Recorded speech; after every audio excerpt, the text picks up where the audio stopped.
রাত তখন প্রায় 2:30।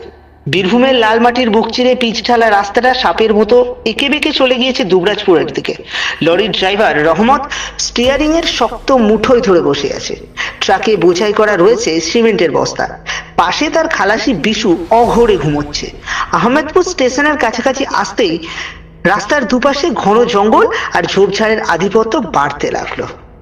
নমস্কার, আমি দীপ্তনারায়ণ চৌধুরী রয়েছি আপনাদের সঙ্গে গপ্পদ্বীপের আড্ডা ভূতের এপিসোডে। আজকের গল্প নিশিরাতের ছায়া শিকারী। তাহলে চলুন আজকের গল্পটা শোনা যাক।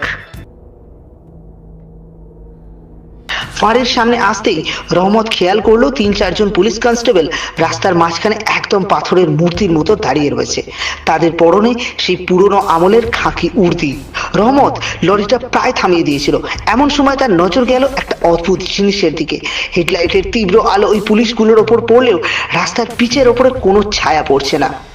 আর তার চেয়েও ভয়ঙ্কর ব্যাপার হলো লোকগুলোর শরীর যেন কুয়াশা দিয়ে তৈরি। লরির আলোর ঝিলিক তাদের শরীরের এপার থেকে ওপার হয়ে বেরিয়ে যাচ্ছে। রহমতের শির দ্বারা একটা হিমশীতল স্রোত বয়ে গেল। সে বুঝতে পারলো ওগুলো মানুষ নয়, শরীরহীন ছায়া। ঠিক তখনই ওই ছায়া মূর্তির মধ্যে একজন হাত বাড়িয়ে লরির উইন্ডস্ক্রিনটা ধরার চেষ্টা করলো। রহমত দেখলো সেই হাতের আঙুলগুলো স্বাভাবিকের চেয়েও কয়েক গুণ লম্বা এবং সেগুলো কাঁচের ভেতর দিয়ে গলিয়ে ভেতরে ঢুকে আসছে।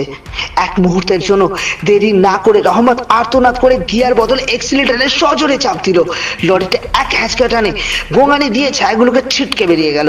পেছনে তাকাতেই দেখলো আয়নায় সেই ছায়া পুলিশগুলো অবিশ্বাস্য দ্রুততায় লরির পিছনে দৌড়ে আসছে, কিন্তু তাদের কোনো পায়ের শব্দ নেই। রহমত ঘামতে ঘামতে প্রায় 10 কিলোমিটার পথ ঝড়ের গতিতে পাড়ি দিয়ে একটা হাইওয়ে ধাবার সামনে এসে ব্রেক কষলো। সেখানে তখন কয়েকটা লরি দাঁড়িয়ে ছিল। বিশু ধরপড় করে উঠে জেগে উঠলো আর ঘুম থেকে উঠে দেখলো যে রহমত থরথর করে কাঁপছে। ধাবার বেঞ্চে বসে 1 কাপ কড়া লিকার চা নিয়ে রহমত তখন বড় বড় করে চুমুক দিল। আর তখনই বুক ধুক পুঙ্গানি একটু কমেছে। ধাবার বুড়ো মালিক রহিম চাচা রহমতের চেহারা দেখে মুচকি হেসে এগিয়ে এলো। রহমত কাঁপা কাঁপা গলায় যখন আহমেদপুর ফাঁড়ির সেই অভিজ্ঞতার কথা বলল আর ধাবার আশেপাশে থাকা আরো 2-3 জন ড্রাইভার সেখানে এসে জড়ো হলো, রহিম চাচা আগুনের উনুনটা খেঁচাতে খেঁচাতে নির্লিপ্ত ভাবে বলল, নতুন এসে ওই রাস্তায় ওই ফাঁড়িতে যারা ডিউটি দেয় তারা কেউ শ্যান্ত মানুষ নয় বাবা। আজ থেকে 20 বছর আগে এক কালবৈশাখীর রাতে ওই ফাঁড়ির ওপরে একটা বড় অসৎকার ভেঙে পড়েছিল। ছাপা পড়ে মারা গিয়েছিল ডিউটিতে থাকা 4 জন পুলিশ অফিসার। আর তারপর থেকে ওরা রাস্তা নেড়ে আকলে থাকে। কতজন ড্রাইভার ওদের পাল্লায় পড়ে অ্যাক্সিডেন্ট করেছে তার ইয়াত্তা নেই বাবু। তুমি যে ওদের শরীর থেকে চিনতে পেরেছো, পালিয়ে আসতে পেরেছো, এটাই তোমার নসিব।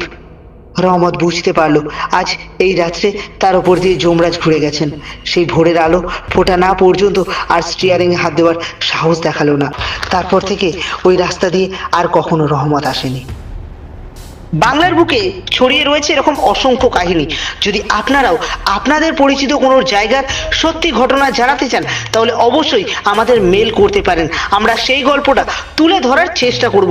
আর এইরকম আরো ঘটনা জানতে সাবস্ক্রাইব করুন আমাদের একমাত্র ইউটিউব চ্যানেল গপ্পদ্বীপের আড্ডা। আর আজকের এপিসোডটা কেমন লাগলো অবশ্যই কমেন্ট করে জানাতে ভুলবেন না।